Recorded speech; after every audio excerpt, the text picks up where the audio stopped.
Hello class, welcome to you another video. Class, इस video में हम आपको ये बताना चाहेंगे कि जो मोनो हाइब्रिड क्रॉस बना, आपने देखा था लास्ट वीडियो में कि मोनो हाइब्रिड क्रॉस बनता है। अब मोनो हाइब्रिड क्रॉस तो बन गया, बट मोनो हाइब्रिड क्रॉस में आपने फिनोटिपिक और जीनोटिपिक रेशियो भी समझ लिया कि सर फिनोटिपिक रेशियो तो 3:1 होता है और जीनोटिपिक रेशियो 1:2:1 होता है। पर आप सोचेंगे सर इससे बेनिफिट क्या हुआ, इस क्रॉस को कराने का रिजल्ट क्या आया। रिजल्ट तो ये तो नहीं कह सकते हम कि रिजल्ट आपका जो है वो फिनोटिपिक और जीनोटिपिक रेशियो होता है, नहीं। इसका रिजल्ट आया, इसमें कुल मिलाकर के इसी के बेसिस पर मेंडल्स के रूल बने। जैसा आपको पता होगा कि मेंडल्स ने टोटल 3 रूल्स बनाए गए थे। मेंडल्स के रूल को मेंडल्स के जो ओवरव्यू था उसको लेकर के 3 रूल्स बनाए गए। इसमें जो फर्स्ट एंड सेकंड रूल था वो मोनो हाइब्रिड क्रॉस पर डिपेंडेंट था, या कह सकते हैं कि मोनो हाइब्रिड क्रॉस का जो रिजल्ट आया था उसके बेसिस पर first and second Mendel's law rule बना। तो पहले आज हम फर्स्ट और सेकंड मेंडल लॉ का डिस्क्रिप्शन बताएंगे आपको, उसके पीछे का रीज़न बताएंगे कि इसे हम मोनो हाइब्रिड क्रॉस पर डिपेंडेंट क्यों मानते हैं, और थर्ड वाला आपको डाई हाइब्रिड क्रॉस जब बताया जाएगा तो उसके बाद हम समझाएंगे। ओके, जरा देखते हैं कि मेंडल लॉ में फर्स्ट लॉ क्या था और सेकंड लॉ क्या है। फर्स्ट लॉ जो आपका है वो है law of dominance. First law जो आपको मिला वो क्या मिला, लॉ ऑफ डोमिनेंस। सेकंड जो मिलेगा वो है लॉ ऑफ सेग्रीगेशन।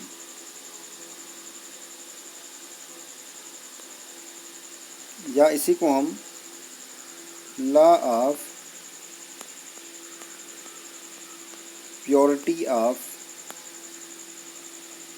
गैमीट कहते हैं। ठीक है, तो इतना कंफर्म हुआ। फर्स्ट लॉ आपका लॉ ऑफ डोमिनेंस हुआ एंड सेकंड लॉ है लॉ ऑफ सेग्रीगेशन, या इसी को हम loss of purity of gamete भी कह सकते हैं, राइट। अब आप सोचेंगे सर ये लॉ ऑफ डोमिनेंस को किस तरीके से हम जस्टिफाई कर सकते हैं।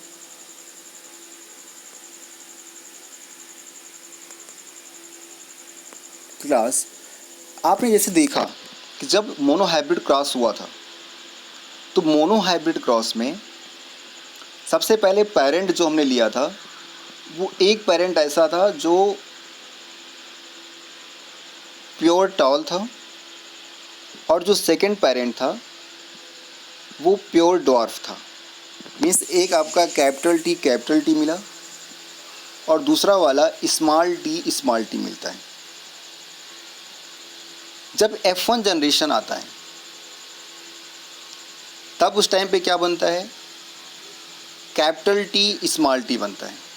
All results are capital T and small T. Okay, ये क्या हुआ, ये हाइब्रिड कंडीशन है। बट हाइब्रिड कंडीशन भी कैसी है, वो टॉल को ही शो करेगी। भले ही वो इम्प्योर है, अभी प्योर नहीं है, बट कैसा इम्प्योर है, लेकिन अभी भी रिजल्ट क्या आ रहा है, टॉल का ही आ रहा है। जब हम F2 जनरेशन कराते हैं तो F2 जनरेशन में क्या देखते हैं कि 3 ऐसे हैं, 3 और 1 का रेशियो आ रहा है, 3 and 1 का रेशियो आ रहा है। इसका मतलब क्या है कि अभी भी जो टॉल का रेशियो है वो ड्वार्फ के कंपेयर में काफ़ी ज़्यादा है। ओके, मीन्स 75% क्या मिल रहा है, टॉल मिल रहा है, तो उसके कंपेयर में 25% क्या मिलता है, हमें ड्वार्फ मिलता है, राइट। तो हमारे कहने का सेंस आप समझ रहे होंगे कि टॉल और ड्वार्फ में रिलेशन क्या है। आप यही लॉ ऑफ डोमिनेंस है। लॉ ऑफ डोमिनेंस ये कहता है कि डोमिनेंट कैरेक्टर्स ऑलवेज शोज दियर डोमिनेंस ओवर रेसेसिव कैरेक्टर्स। तो इसी को ही मेंडल्स का जो मोनो हाइब्रिड क्रॉस का फर्स्ट वाला था वो लॉ इस तरीके से इसे एक्सप्लेन करता है। ठीक है, अब जो सेकेंड वाला लॉ है जिसको हम लॉ ऑफ सेग्रीगेशन बोल रहे हैं, या इसी को हम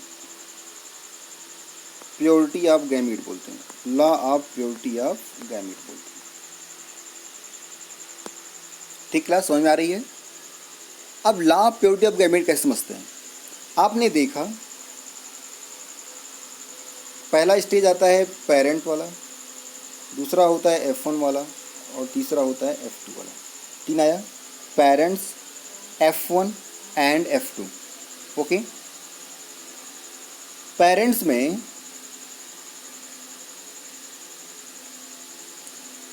जो हमने करेक्टर्स लिया, जो ट्रेड्स लिया, वो प्योर ट्रेड्स लिया था। पेरेंट्स में ट्रेड कैसा था? प्योर था। प्योर कैसे कह सकते हैं? इसलिए कह सकते हैं कि जो टॉल और ड्वार्फ हमने लिया था, कैपिटल टी चूँकि वो टॉल को शो करता है डोमिनेंट को, और स्मॉल टी जो होता है वो रेसेसिव को शो कर रहा था, राइट। जबकि F1 कैसा था? F1 आपका पूरी तरीके से इम्प्योर था। F1 कैसा मिल गया? इम्प्योर मिल गया। लेकिन जो F2 मिलता है वो इम्प्योर नहीं है। वो कैसा है? F2 फिर से आपका प्योर आएगा।